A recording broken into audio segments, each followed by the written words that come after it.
To our channel learn art with Pallavi. Last video में हमने study किया था introduction to inheritance and concept of inheritance in S3 class. But आज का हमारा टॉपिक है inheritance in S4 class. Okay, so inheritance in S4 class को study करने से पहले एक बार हम इनहेरिटेंस की डेफिनेशन को रिवाइज कर लेते हैं।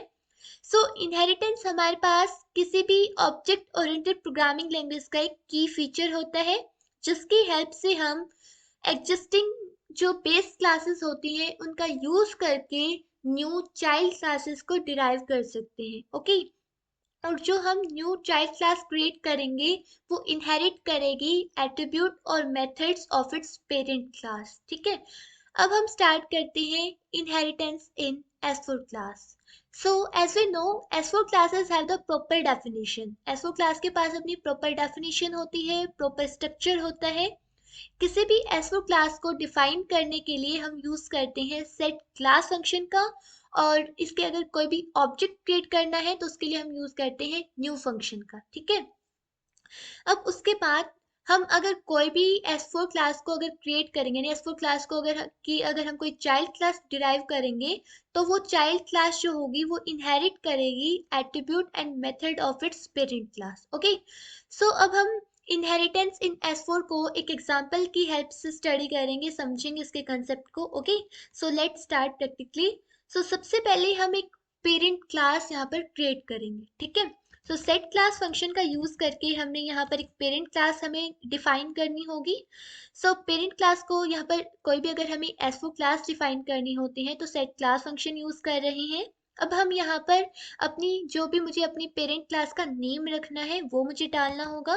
मान लो मुझे पेरेंट क्लास का नेम रखना है बुक्स। ओके, अब इसके बाद मुझे यहाँ पर वेरिएबल्स डालने होंगे, यानी एट्रीब्यूट्स डालने होंगे।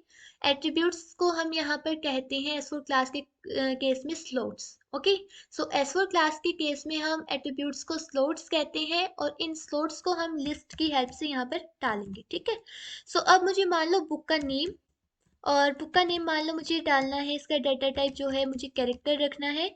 और इसके बाद मान लो बुक का नंबर, इस तरीके से मान लो कि हमने रख लिया B number is equal to, और इसके लिए हमने डाटा टाइप लिया है न्यूमेरिक। और इस तरीके से हमने यहाँ पर टू एट्रीब्यूट्स ले लिए हैं। जो हमारे पास बुक्स नेम से पेरेंट क्लास है उसके पास टू एट्रीब्यूट्स हैं, one is a name and another one is a book number. Okay, अब इसके बाद नेक्स्ट आ जाता है, हम कोई भी इसका ऑब्जेक्ट क्रिएट करते हैं। जो हमारे पास पेरेंट क्लास है बुक्स नेम से इसका ऑब्जेक्ट क्रिएट करेंगे। मान लो हमने किया b1 इज इक्वल टू, और न्यू फंक्शन की हेल्प से हमने यहाँ पर ले लिया जैसे सबसे पहले तो जो क्लास है उसका नेम डालना होगा बुक्स, और इसके बाद जो भी एट्रीब्यूट हमने इसके लिए यहाँ पर डिफाइन किए थे उनको वैल्यूज असाइन करनी होंगी। ठीक है, so name is equal to, मान लो बुक का नेम हमने रख लिया यहाँ पर जैसे फॉर एग्जांपल एश चांद। ओके, और इसके बाद नेक्स्ट हम ले लेते हैं बुक का नंबर, और बुक का नंबर हमने न्यूमेरिक में रखना है तो 1 2 3 4 इस तरीके से रख लिया। सो यहाँ पर जो P1 है वो हमारी जो पेरेंट क्लास है, बुक्स नेम से जो पेरेंट क्लास है S4 पेरेंट क्लास, उसका एक ऑब्जेक्ट है। ठीक है, अब हम यहाँ पर B1 को प्रिंट करवाते हैं। सो इस तरीके से जो भी S4 क्लास का ऑब्जेक्ट जैसे प्रिंट होता है इस तरीके से यहाँ पर B1 प्रिंट हो चुका है। अब नेक्स्ट हमारा वर्क होगा कि जो हमने ये पेरेंट क्लास डिफाइन की है इसके लिए कोई मेथड हम यहाँ राइट करेंगे। ठीक है, और as we know S4 class और S3 क्लास के केस में मेथड्स बिलोंग करते हैं जेनरिक फंक्शन से। ओके, सो अब अगर हम यहाँ पर अपना कोई मेथड अगर हम क्रिएट करेंगे तो वो किसी जेनरिक फंक्शन का होना चाहिए। ठीक है, सो जैसे हमें पता है कि मेथड्स को डिफाइन करने के लिए खुद के अगर हमें मेथड क्रिएट करने हैं तो उसके लिए हमारे पास एक कमांड होती है सेट मेथड। और मुझे जिस भी जेनिक फंक्शन के लिए, यानी जिस भी जो हमारे पास S4 जेनिक फंक्शन होगा उसका हमें यहाँ पर नेम डालना होगा। जैसे शो, शो एक क्या होता है S4 जेनिक फंक्शन। और इसके बाद मुझे अपनी मेथड का जो भी नेम रखना है वो मुझे यहाँ राइट करना होगा। मान लो मुझे अपने मेथड का नेम वही रखना है जो कि मेरी क्लास का नेम है, जो मेरी पेरेंट क्लास का नेम है। सो मैंने यहाँ पर मेथड का नेम रख लिया बुक्स। अब इसके बाद मुझे इस मेथड से करवाना क्या है, इस मेथड का यूज़ करके मुझे करवाना क्या है, वो मुझे डेफिनेशन देनी होगी, यानी एक फंक्शन की हेल्प से डेफिनेशन डालनी होगी यहाँ पे। और अब हमने ले लिया यहाँ पर ओबीजे, यानी जो भी ऑब्जेक्ट हम इस फंक्शन में पास करेंगे एज एन आर्ग्यूमेंट।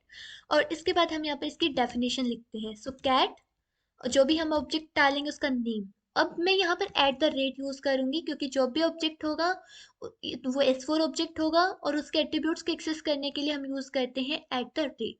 ओके। अब इसके बाद हम यहाँ पर डालेंगे ओबीजे एट द रेट जो भी बुक का नेम है, और इसके बाद हम डाल देते हैं स्लैश एन, यानी new line character. Okay. Then cat, और इसके बाद कैट यहाँ पर कंकेटिनेशन फंक्शन होता है।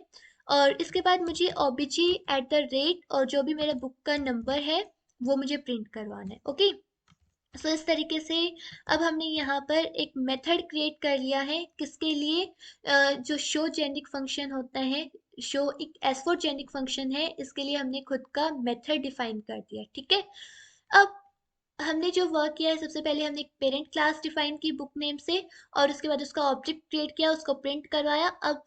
और उसके बाद हमने खुद का एक मेथड राइट किया। अब हम यहाँ पर इस पेरेंट क्लास को यूज करके, जो बुक्स नेम से पेरेंट क्लास है, इसका यूज करके हम एक चाइल्ड क्लास क्रिएट करेंगे, यानी चाइल्ड क्लास को डिराइव करेंगे। ओके। सो मैं यहाँ पर किस तरीके से क्या वे रहेगा, क्या सिस्टम, मतलब क्या सिंटेक्स रहेगा। सो वही same set class function use करके, सेट क्लास फंक्शन का यूज करके हम यहाँ पर चाइल्ड क्लास को डिफाइन करेंगे। और चाइल्ड क्लास का जो नेम है, हमने मान लो रख लो, हमने ये रख लिया कि जैसे बुक्स में मुझे पर्टिकुलर, जैसे हिंदी की बुक्स के लिए, ठीक है। सो हिंदी की जो बुक्स हैं, और इसके बाद हमने नेक्स्ट रख लिया यहाँ पर, जैसे स्लोट्स, हमें जो भी मुझे एक्स्ट्रा स्लोट्स रखने हैं, मान लो मुझे अपनी चाइल्ड क्लास में कुछ एक्स्ट्रा स्लोट्स रखने हैं, यानी कुछ एक्स्ट्रा एट्रीब्यूट्स रखने हैं। सो यहाँ पर लिस्ट डाली हमने यहाँ पर, और इसके बाद जैसे मान लो मुझे book author, okay, author of the book. So यहाँ पर हमने लिया ऑथर, और इज इक्वल टू, और इसका डेटा टाइप हमने डाल दिया यहाँ पर, मान लो कैरेक्टर। ठीक है। सो कैरेक्टर हमने यहाँ पर ले लिया। और इसके बाद नेक्स्ट हमें, अब हमें करना क्या है, हमें जो हिंदी नेम से हमें चाइल्ड क्लास यहाँ पे डिफाइन करनी है, वो कहाँ से इनहेरिट करवानी है हमें, वो जो ऊपर पेरेंट क्लास थी हमारे पास बुक्स नेम से, उससे इनहेरिट करवानी है। सो अब हमारे पास क्या सिंटेक्स रहेगा, इस तरीके से लिखना है हमें, contents, one second, contents is equal to, और जो भी हमारे पास हमारी जो पेरेंट क्लास का नेम है वो हमें यहाँ पर लिखना होगा। ठीक है।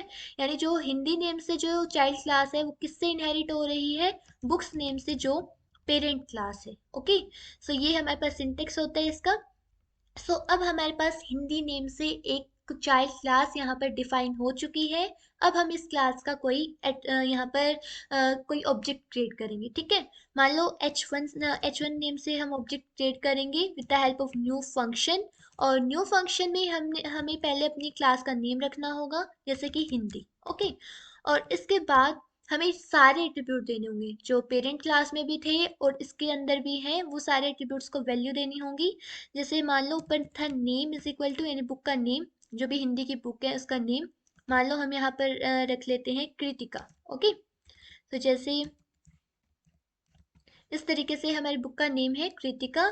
और इसके बाद नेक्स्ट हमने ले लिया बुक का नंबर, और बुक का नंबर हमने ले लिया 1 2 3 4, इस तरीके से। ओके। और उसके बाद हमें बुक का ऑथर यहाँ पर राइट करना, ऑथर का नेम। सो ऑथर का नेम हमने जैसे कुछ भी हम ABC ले लेते हैं यहाँ पर। ठीक है। सो अब ये हमारे पास जो H1 है वो हिंदी नेम से जो हमारे पास जो चाइल्ड क्लास थी उसका एक ऑब्जेक्ट क्रिएट हो चुका है, और जिसके पास ये कुछ हमने इसको एट्रीब्यूट्स दिए हैं। अब जब हम अब हमें पता है कि जो भी हमारे पास चाइल्ड क्लासेस होती हैं वो अपनी पेरेंट क्लास के एट्रीब्यूट्स और मेथड्स को इनहेरिट करती हैं। ठीक है। सो अब हम यहाँ पर जब H1 को प्रिंट करवाएंगे, तो आप देख सकते हैं आउटपुट किस तरीके से आया है। सो इसने जो ये ऑब्जेक्ट है, जो चाइल्ड क्लास का ऑब्जेक्ट है, इसने जो हमारी पेरेंट क्लास का जो मेथड था उसको यूज किया है, उसी वे में ये प्रिंट हुआ है। वरना अगर ये इस मेथड को यूज नहीं कर रहा होता तो ये इस तरीके से प्रिंट होता। ठीक है। बट ये किस तरीके से प्रिंट हुआ, जैसे हमने यहाँ पर हमारे मेथड की डेफिनेशन दी थी उस तरीके से, यानी सबसे पहले ऑब्जेक्ट का नेम obj@name एंड देन उसके बाद obj@the rate b नंबर, ठीक है। सो यहाँ पर पहले नेम प्रिंट हो चुका है कृतिका, और उसके बाद बुक का नंबर 1 2 3 4। और मान लो अभी तो क्या किया कि H1 यानी जो हिंदी क्लास का यानी जो चाइल्ड क्लास का ऑब्जेक्ट था उसने पेरेंट क्लास के मेथड को यूज किया।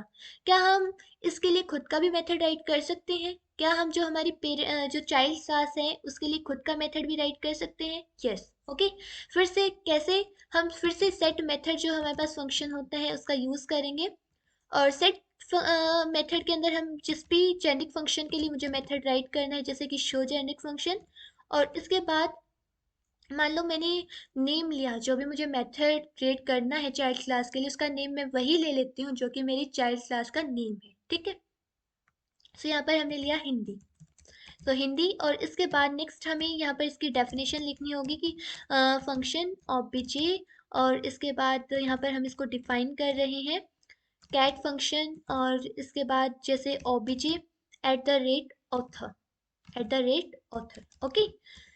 और इसके बाद नेक्स्ट हम मान लो ये लिखना चाहते हैं कि कैट, हमने यहाँ पर यूज़ किया /n का, और इसके बाद तो हम यहाँ पर लिखना चाहते हैं कि this is my child class, okay, this is my child class. और इसके बाद इस तरीके से यहाँ पर हम इसको क्लोज करते हैं, और ये हमने यहाँ पर एक मेथड राइट कर लिया है किसके लिए, जो भी शो जेनेरिक फंक्शन है उसके लिए हमने एक मेथड राइट किया है, और ये किसके लिए है, जो हमारे पास चाइल्ड क्लास थी, हिंदी नेम से जो चाइल्ड क्लास थी उसके लिए, ओके। अब मान लो, अब अगर मैं H1 को फिर से प्रिंट करती हूँ, अब मैं अगर H1 को फिर से प्रिंट करती हूँ तो ये जो ऑब्जेक्ट है ये किसके मेथड को यूज करेगा, पेरेंट क्लास के मेथड को यूज करेगा या चाइल्ड क्लास के? तो ये अपनी यानी चाइल्ड क्लास के मेथड को यूज करेगा, ठीक है। सब H1 को प्रिंट किया तो इस तरीके से आया ABC, this is my child class, okay. इसी तरीके से आना चाहिए था आउटपुट, क्योंकि हमने जो हिंदी नेम से जो मेथड क्रिएट किया था उसकी डेफिनेशन कुछ इसी तरीके से थी कि पहले ऑथर का नेम प्रिंट होना चाहिए था, जैसे ABC ऑथर का नेम था, और उसके बाद नेक्स्ट क्या होना चाहिए था कि this is my child class, okay. So इस तरीके से हमने क्या किया, सबसे पहले पेरेंट क्लास डिफाइन की, उसके बाद पेरेंट क्लास के लिए एक मेथड राइट किया, और देन उसके बाद हमने एक चाइल्ड क्लास डिफाइन की, चाइल्ड क्लास का ऑब्जेक्ट बनाया। लेकिन पहले वो ऑब्जेक्ट पेरेंट क्लास का मेथड यूज कर रहा था, बट जब हमने इसके लिए खुद का मेथड डिफाइन कर दिया तब इस मेथड ने ओवरराइड किया, ठीक है। सो इसको बोलते हैं मेथड ओवरराइडिंग, ठीक है। सो या फिर हम कह सकते हैं मेथड ओवरराइड। अब हम, जैसे ये H1 है, ये क्या है, एक डिराइव्ड क्लास का ऑब्जेक्ट है, यानी जो हिंदी हमारे पास एक डिराइव्ड क्लास थी, चाइल्ड क्लास थी, उसका ऑब्जेक्ट है।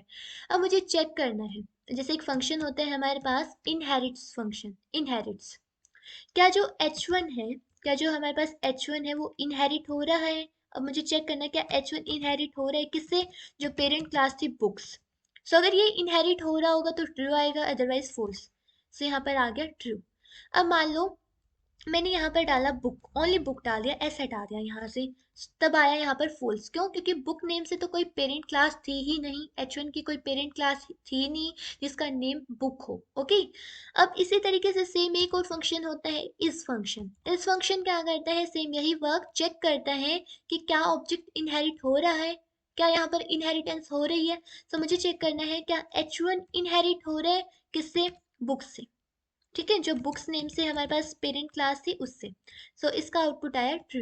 और फिर से हम इसमें अगर चेंज करके देखें, फिर से बुक अगर राइट करके देखेंगे तो आ जाएगा फॉल्स, ओके। सो ये दो फंक्शन होते हैं, इनहेरिट्स और एक इस फंक्शन, जिसकी हेल्प से हम ये चेक कर सकते हैं कि क्या हमारे पास जो ऑब्जेक्ट है वो किसी डिराइव्ड क्लास का है, मतलब वो किस क्लास से डिराइव हो रहा है, इसकी पेरेंट क्लास कौन है, इस तरीके से हम चेक कर सकते हैं, ओके। सो ये था हमारे पास concept of inheritance in S4 class, किस तरीके से ये इसका पूरा प्रोसीजर था कि पहले पेरेंट क्लास डिफाइन करो, फिर उसके लिए कोई मेथड राइट करो, और इन्हीं जो पेरेंट क्लास के एट्रीब्यूट और मेथड हैं इनको कौन यूज करेगा, फिर चाइल्ड क्लास जो कि हमारे पास हिंदी नेम से थी। और फिर हमने अगर इसका खुद का मेथड राइट कर दिया तो वो ओवर राइट हो रहा था, और वो फिर खुद के मेथड को यहाँ पर यूज कर रहा था, ठीक है। सो अगर आपको इसमें कोई भी डाउट है आप कमेंट करके आस्क कर सकते हैं। Thanks for watching my video.